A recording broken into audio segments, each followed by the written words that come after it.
నీకు దండం ఆదిశక్తి రూపం నీవు శిరసొంచి మొక్కేము కాటి మీద వెలసిన తల్లి మొక్కులు చెల్లిస్తాం పిల్ల పవల సల్లగా చూడు పసుపు కుంకాలిస్తాం ఏటేటా నీ పాటికి వచ్చి పండగలే జరిపిస్తాం కుండా కర్ర చేతను బట్టి సంతోషంగా వెళ్తాం కొత్త వాస్య జాతరలోన కోళ్ళు గొర్రెలు వేస్తాం నువ్వు కాలమ్మ తల్లి నీకు చీరలు గాజులు పెడతాం అనకాపల్లి కోటను కాయక వెలసావే మాయమ్మ కాకతాంబ పేరున నీవు నిలిచావే మాయమ్మ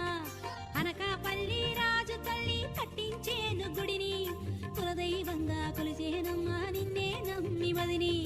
ఏడుగురక్క చెల్లెళ్లతో ఏలేవా లోకాన్ని ఏడు గుమ్ముల పోతూ నీకు ఏస్తామమ్మా బలిని బళ్ళే కట్టి